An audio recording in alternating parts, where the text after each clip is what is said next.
सभी को सादर जय जिनेन्द्र। नमो हरिहंताणं नमो सिद्धाणं नमो आयरियाणं नमो अज्जायाणं नमो लोए सवसाहूणं। बोलिए परम पूज्य आचार्य शिरोमणि विशुद्ध सागर जी महाराज की जय। परम पूज्य मुनि श्री सुप्रभ सागर जी महाराज की जय। परम पूज्य मुनि श्री नगर गौरव प्रणत सागर जी महाराज की जय। जैसा कि आप सभी जन विधिवत जानते हैं कि मुनि श्री सुप्रभ सागर जी महाराज के मुखारविंद से मुकुट सप्तमी के शुभ दिन हमने महाराज जी की अनुमति से सम्यक समाधान का कार्यक्रम चालू किया है, जो कि कोरोना महामारी के चलते महाराज जी के समस्त भक्तगण महाराज जी के दर्शन करने, महाराज जी से मिलने नहीं आ पा रहे हैं। इसी को देखते यथायथ रूप से हम लोगों ने सभी ने मिलकर यह कार्यक्रम की शुरुआत करी है। हम सभी जने यह चाहते हैं कि आप अपने इस समस्त हम सभी जने यह चाहते हैं कि संसार की विगत परेशानियों को और जो भी जिस तरह की समस्याएं रहती हैं, अपने प्रश्न को हमें व्हाट्सएप के माध्यम से हमें सुचारू रूप से भेजें, जिसे हम एक एक करके आप सभी के बीच महाराज जी सम्यक समाधान करेंगे। अब मैं चाहूँगा मुनि श्री प्रणत सागर जी महाराज जो हमारे समक्ष ऑनलाइन विकल्प आए हैं उसे महाराज जी के समक्ष प्रस्तुत करें, और हम सभी जने चाहेंगे कि मुनि श्री सुप्रभ सागर जी अपने मुखार बिंदु से हमारे समस्त विकल्पों का सम्यक समाधान करें। नमोस्तु महाराज जी। नमोस्तु। ओम नमः सिद्धेभ्यो। पंच परमेष्टि भगवान की जय। परम पूज्य आचार्य भगवंत विशुद्ध सागर जी मुनि महाराज की जय। परम पूज्य मुनि श्री सुप्रभ सागर जी महाराज की जय। समीचीन विकल्पों का सम्यक समाधान। देश भर से अनेक श्रद्धालुओं के माध्यम से उनके समीचीन विकल्पों का सम्यक समाधान पूज्य मुनि श्री सुप्रभ सागर जी महाराज द्वारा किया जा रहा है, और इसी श्रृंखला में आज का पहला विकल्प आया है सागर मध्य प्रदेश से। आदि जैन संपूर्ण परिवार की ओर से महाराज श्री के चरणों में कोटि कोटि बार नमोस्तु करते हुए अपना विकल्प रख रहे हैं कि महाराज जी अभी संपूर्ण विश्व में कोरोना महामारी फैली हुई है। ऐसी स्थिति में हम लोग मंदिर नहीं जा सकते, भगवान के दर्शन नहीं हो रहे हैं, तो क्या हम घर पर टीवी के माध्यम से अभिषेक शांति धारक देखकर उसकी अनुमोदना कर क्या पुण्यबंध कर सकते हैं? हमारे विकल्प का सम्यक समाधान करने की अनुकंपा करें। नमोस्तु महाराज जी। ओम नमः सिद्धम। परम पूज्य आचार्य भगवान गुरुदेव विशुद्ध सागर जी महाराज की जय। आपत्ति काले मर्यादा नास्ति। जब कुछ आपत्ति की परिस्थिति होती है तब श्रावकों के लिए हमारे आगम में कुछ ऐसे मार्गों का कथन किया है जो मात्र और मात्र परिस्थिति वश कुछ आपत्ति के समय के लिए ही लागू किया जाता है। सामान्य रूप से जो हम मंदिर जाकर भगवान के दर्शन पूजा अभिषेक करते हैं उससे ही हमें पुण्य का आश्रय बंध होता है, पर वर्तमान के परिप्रेक्ष्य में जो आज कोरोना महामारी से हम सभी पीड़ित है, इस कोरोना को दृष्टि में लेते हुए यह आपका घर पे ही रहकर टीवी, मोबाइल आदि के माध्यम से अभिषेक या भगवान के दर्शन करना ये मात्र और मात्र अभी की वर्तमान की परिस्थिति को लेकर ही योग्य है, अन्य समय में नहीं। क्योंकि ऐसी आपत्ति और ऐसी विषमता हमारे सामने है कि हम मंदिर न पहुंच पा रहे हैं, न भगवान का अभिषेक पूजा आदि कर पा रहे। इसलिए कम से कम हमारा घर में बैठे बैठे धर्म ध्यान चलता रहे, हमारा मन, हमारे परिणाम इधर उधर ना भटके। इसके लिए अगर हम उन जो टीवी पर आने वाले दृश्यों का आलम्बन ले रहे हैं, यह तभी तक योग्य है जब तक ये महामारी चल रही है, और उसके निमित्त से अगर हम अपने परिणामों को संभाल कर घर में बैठे बैठे भी धर्म ध्यान कर रहे हैं, तो आपको नियम से पुण्यदंड होगा अगर आपके वैसे परिणाम है तो।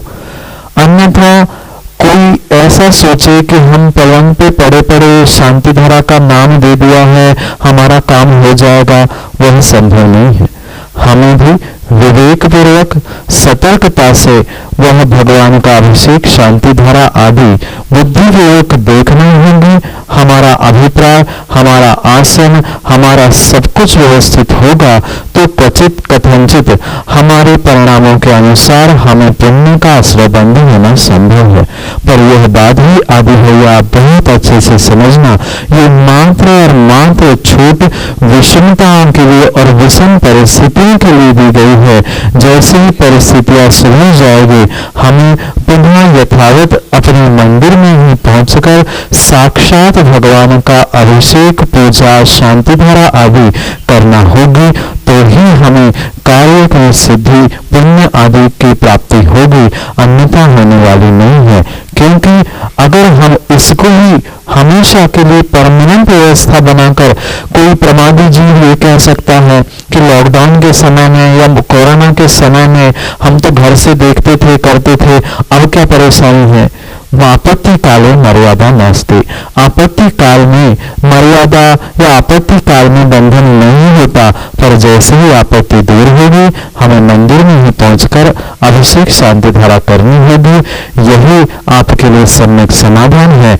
आप वर्तमान की स्थिति को देखकर परिस्थितिवश अगर घर से भगवान का अभिषेक, शांति धारा देख रहे हो, तो उसमें कोई विकल्प करने की आवश्यकता नहीं है। निर्विकल्प होकर आप परोक्ष रूप से भी अनुमोदना कर रहे हो तो ही आपको पुण्य अनुमोदना का मिलेगा। बड़े ही कृत कारित नहीं, अनुमोदना का तो फल आपको अवश्य ही मिलेगा। अगला प्रश्न महाराष्ट्र नांदेड़ से स्वप्निल जैन महाराज श्री के चरणों में त्रिवार नमोस्तु करते हुए निवेदन कर रहे हैं कि महाराज जी, विगत 2 वर्ष पूर्व हमने आपका दर्शन किया था, लेकिन विषमता के कारण हम आपके दर्शन को नहीं पहुंच पा रहे हैं और तीव्र दर्शन की अभिलाषा के साथ हमारा विकल्प यह है कि जब किली मुनिराज की समाधि होती है तो उनके साथ उनके पिछी कमंडल अंतिम संस्कार के समय अग्नि में डाल दिए जाते हैं। ऐसा क्यों? क्या उनके पिछी कमंडल समाधि स्थल पर या अन्य स्थान पर दर्शनार्थ नहीं रखे जा सकते? यदि नहीं, तो जब पिछी परिवर्तन होता है तो पुरानी पिछी किसी पुण्यात्मा श्रावक को क्यों दी जाती है? हमारे विकल्प का सम्यक समाधान करने की अनुकंपा करें। नमोस्तु महाराज जी। स्वप्निल को यहीं से बहुत बहुत आशीष। स्वप्निल भाई, ये जो आपने कहीं देखा है कि मुनिराज की समाधि के उपरांत पिछी कमंडल उसी अग्नि में स्वाहा किया जाता है, जो भी जहां भी आपने देखा है वह क्रिया आगमुक्त नहीं है। अगर भगवती आराधना जैसे ग्रंथों को आप खोल के देखोगे तो वहां आचार्यों का स्पष्ट यही कहना है कि जैसे ही दिगंबर मुनिराज या कोई श्रावक, त्यागी होते श्रावक प्रतिमाधारी का भी जैसे ही अंतिम संस्कार होते हैं, ना उस श्रावक का जो प्रतिमाधारी था, जनेऊधारी था, उसके भी अंतिम संस्कार के पहले वह जनेऊ उतार कर किसी पेड़ पर टांगा जाता है। और जहाँ दिगंबर, आपका प्रश्न दिगंबर मुनिराज के समाधि से संबंधित था, तो उसके संबंध में ये मैं कहना चाहता हूँ कि जैसे ही दिगंबर मुनिराज की समाधि होती है, वह पिच्छी और कमंडल उसी अग्नि में, उसी अंतिम संस्कार में आहुत करने का या स्वाहा करने का आगम में कहीं भी उल्लेख नहीं है। आगम में स्पष्ट रूप से यह लिखा है कि जैसे ही वह नीलकंठ मुनिराज के उस रत्नंत्रधारी के मुनिराज के शरीर का अंतिम संस्कार होने का समय आता है, अंतिम संस्कार के समय में उनका पिच्छी का और कमंडल दोनों उपकरण पास के ही किसी पेड़ पर टांगने की आज्ञा हमारे पूर्वाचार्यों ने दी है। आज बहुत सारी ऐसी विषमताएं हो चुकी है, कहीं धन के लोभ में उस पिच्छी, कमंडल, शरीर आदि की भी निमानी या बोली आदि कर कर उनको दिया जाता है। पिच्छी कमंडल की कदापि ही अंतिम समय के बाद बोली लगाना योग्य नहीं है। दूसरी बात जो आपने पूछी थी कि उसको अग्नि में स्वाहा क्यों किया जाता है, जबकि ऐसा भी आगम में लिखा नहीं है, ना उसकी बोली लगानी चाहिए, ना उसको अग्नि में स्वाहा करना चाहिए। कायदा या आगम की बात, आचार्यों की बात यही है कि जो समाधि स्थान पर या जहां दहन किया जा रहा है, अंतिम संस्कार किया जा रहा है, उसके पास में ही जो बड़ा वृक्ष होगा, उसी वृक्ष पर उस पिच्छी और कमंडल दोनों को टांग के रखना। क्यों रखना? आपके मन में ये भी प्रश्न हो सकता है कि जो समाधि स्थान बनाया जा रहा है वहां रखना चाहिए था।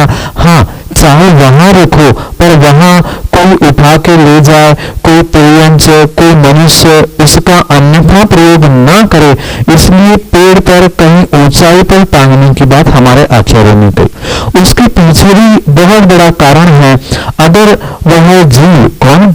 जो रत्नंत्रधारी पिच्छी कमंडलधारी जीव जिसकी समाधि हुई है, वही जीव माना कि पुण्य के उदय से, क्या कर्मों के नियोग से कहीं स्वर्गों में देव हुआ, कहीं अन्य स्थानों पर उस जीव ने जन्म प्राप्त कर लिया, उस स्थान पर जहां उनके समाधि के उपरांत अंतिम संस्कार किए हैं, उस स्थान पर पहुंचने पर उस देव को, उस यंत्र को, तिर्यंश को या जो भी जीव की परवाह में वह पहुंच रहा है, उस जीव को वहां पहुंचते ही वो पिच्छी और कमंडल देखकर जाति स्मरण होकर अगर उसका अगला भाव भी सुधर गया कि देखो ये मेरी ही पिछले परिवार की, ये जो मैंने दीक्षा धारण की थी, ये मेरी समाधि और ये मेरी पिच्छी कमंडल है, वह पिच्छी कमंडल देखकर उस भव्य जीव को जाति स्मरण हो सकता है। और पुनः अगर क्वचित कदाचित यह सम्मत से दूर भी हुआ है या नहीं भी हुआ है, तो पुनः उस सम्मत में स्थापित होगा या सम्मत दर्शन में श्रद्धा में अपने आप को और दृढ़ करेगा। इसलिए आगम में यही लिखा है कि वह पिच्छी कमंडल अग्नि में स्वाहा नहीं किए जाते, अपितु उन पिच्छी कमंडल को वहीं के पास के किसी ऊंचे पेड़ पर टांग के रखना होगा, क्योंकि घर गृहस्थी जिनके घर से वह त्यागी व्रती बने थे, उनको भी ध्यान रहे कि हमारे कुल परंपरा में ऐसे जीव हुए जिन्होंने पिच्छी कमंडल धारण करके अपने इस देह का, प्राणों का त्याग किया था, और वह जीव ही अगली पर्याय में जान ले, पहचान ले कि मैं पिछली पर्याय में अगर इतनी साधना की है और इस साधना का ही फल मुझे देवत्व आदि प्राप्त हुआ है, तो उसकी अगली पर्याय भी सुधर सकती है।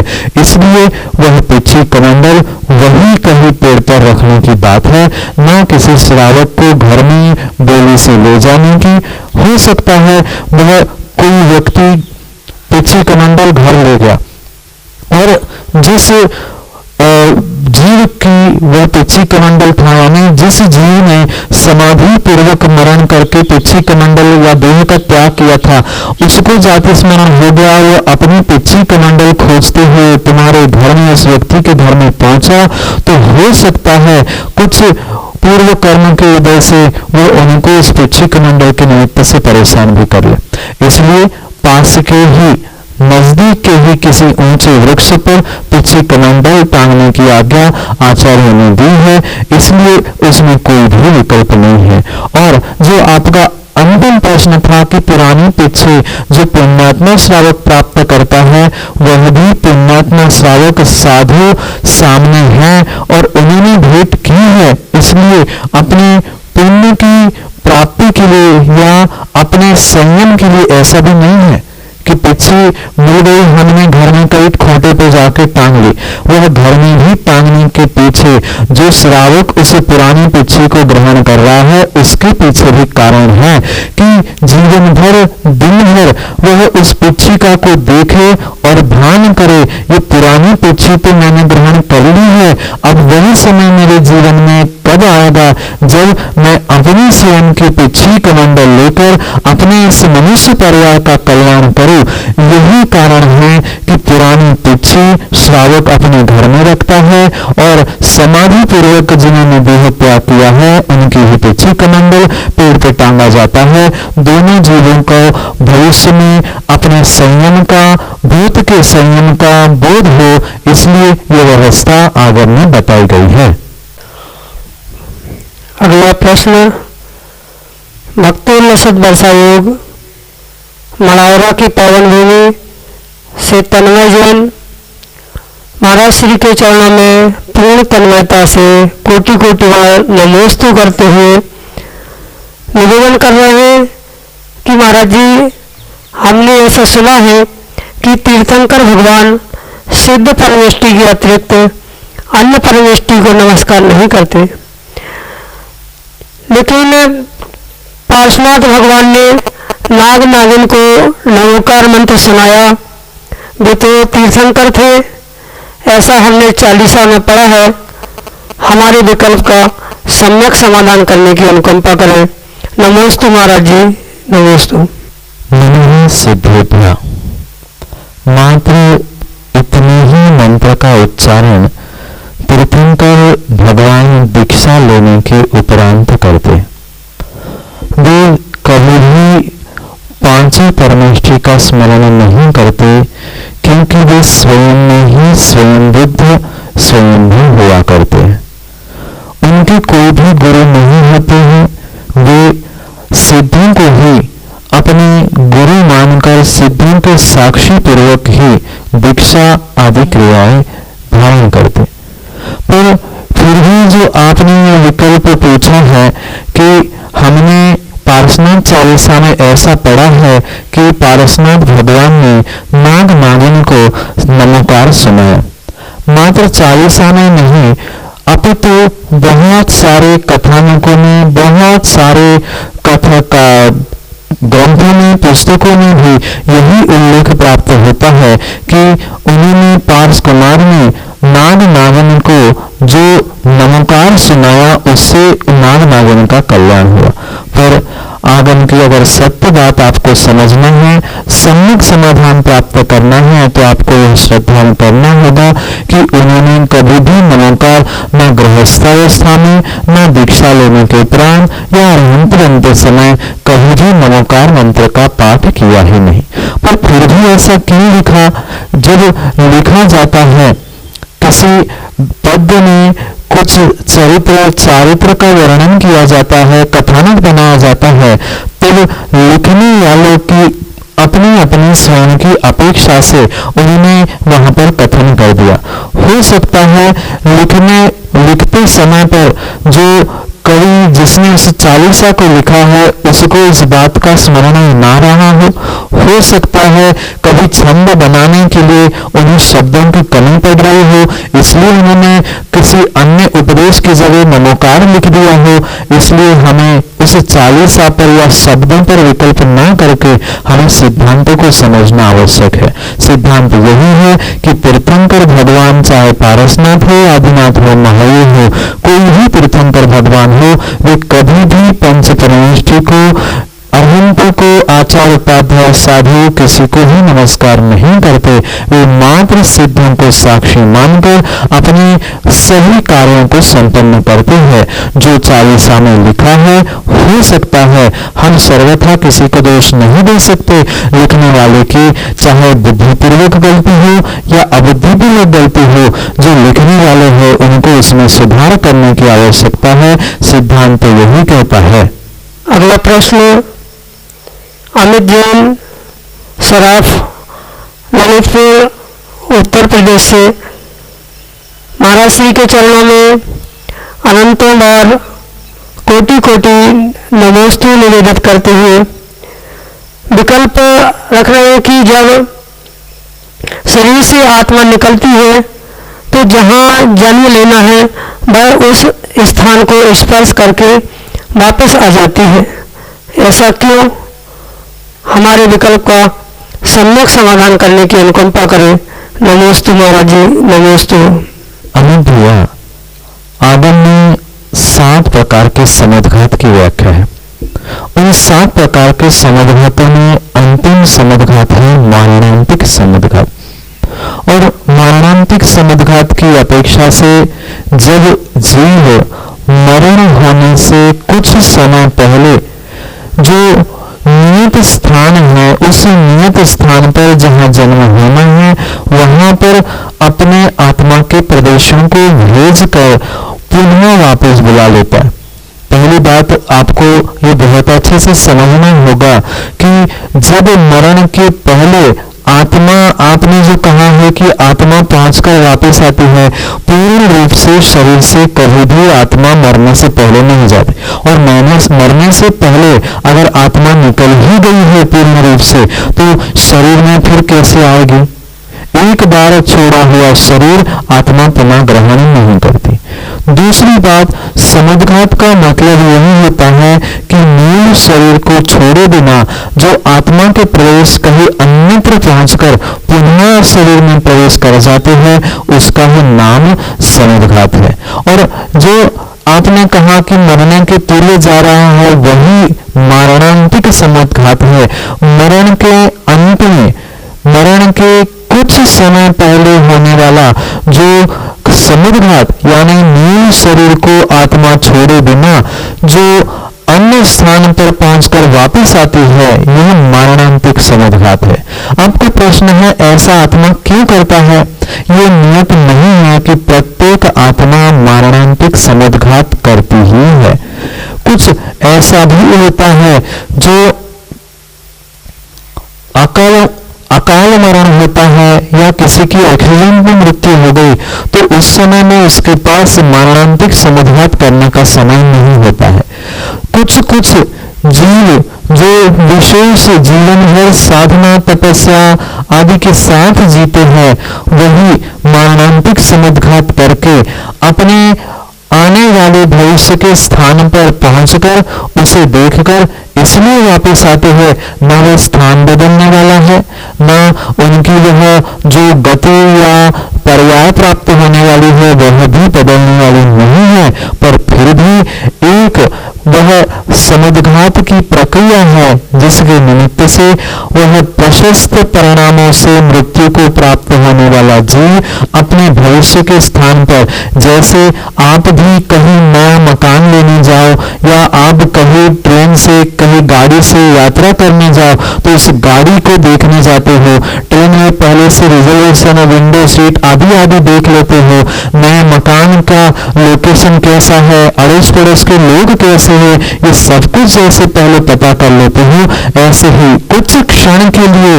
मात्र वह कुछ आत्मा के प्रवेश वहां तक पहुंचते हैं और पुनः वापस आते हैं। किन्हीं आचार्यों का ऐसा भी कथन है कि वह जो जीव वहां पहुंचता है, कुछ जीव उस मूल शरीर से ही पुनः आत्मा के पूर्व प्रदेशों को बुलाकर वहीं से वहीं रहकर जन्म लेते हैं।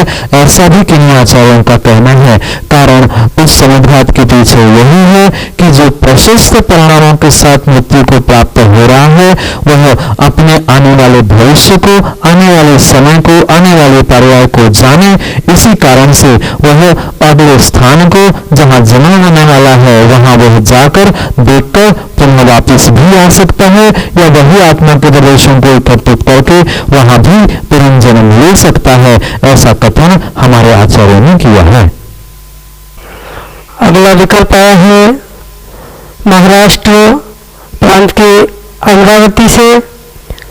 पूनम, निशा, प्रतीक्षा, सुरभि, कोमल फुट्टे परिवार के तरफ से महाराज जी के चरणों में बारंबार नमोस्तु नमोस्तु नमोस्तु। महाराज जी, हमारा विकल्प यह है कि किसी परिस्थितिवश जो भक्तामृत से स्रोत आदि का पानी पीते हैं तो क्या यह उचित है?